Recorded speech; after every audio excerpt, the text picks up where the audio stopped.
Wyeth is a painter in New York City in 2022, and he bumps into this guy who he later finds out is a priest at a bar. And the book sort of charts their sort of walking and talking and falling in love as they talk over God and art and meaning and all this other stuff.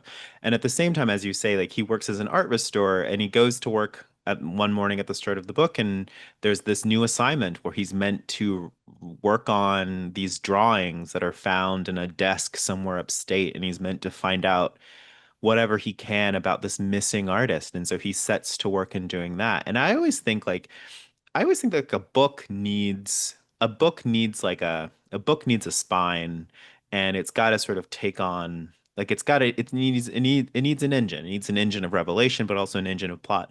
And I also now teach creative writing, and my students are always like, I have an idea for a book, and I say, well, that's not enough. Like a book doesn't have one idea, at least not a novel. Like a novel needs multiple ideas. Like you cannot write a novel from one idea. And indeed, if you do try to do that, what you get is a really long, really bad short story. It's like a novel written from a single idea. And so, one of the things I realized early on in writing this book was that it couldn't just be this book about a painter who falls in love with a priest.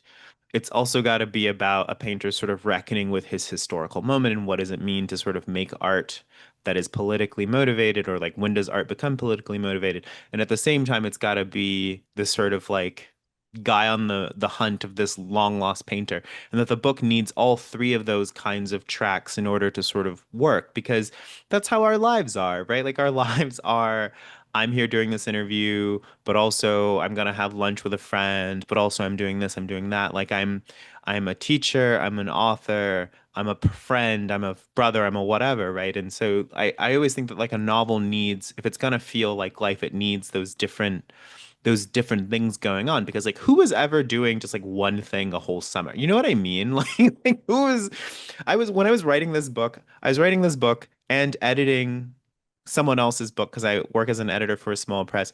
And also I was teaching, and also I was like appearing in conversation for other people's work. And also I was like watching a lot of Law and Order. And if you were to ask me like what was the story of writing this book, like all of that is a part of the writing of this book, right? And so whenever I write a novel, it needs all these different engines, because otherwise, like, I don't know, I think it's a really slim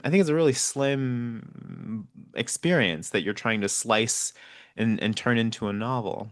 I thought like, what do I want to describe? Like what kind of art do I want to describe? And I realized that there were no black painters, at least that I could find, who were doing what you know this lost painter in the book Del Woods was doing. That kind of painting just like didn't exist, and so I thought, oh, I can invent it. I'll just like invent it, and it's inspired by. I mean, some of the Del Woods stuff is inspired by the work of this really wonderful artist, Dana Piazza, who makes these incredible line drawings that are just sublime. And there's something kind of like Helen Frankenthaler-esque about them, except he's using like felt tip markers to make these with these like repetitive structures, and he creates these elaborate, really gorgeous forms. And I really love them.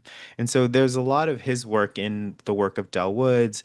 And then for some of them, there's like an art show that's mentioned early in the book that Wyatt's gallery has up, because he also works in a gallery. And in the art, that art is inspired by the work of this really wonderful painter, Danielle McKenney. Um, and so I was able to sort of draw inspiration from some of her work. And so there are these like illusions. Some of the paintings, even though I made up almost all of the art in the book, the art that is made up draws on the work of visual artists who I really admire and am in love with, and just like really, really love. It's just that like you need a thing in your book. You've got to invent it if it doesn't exist.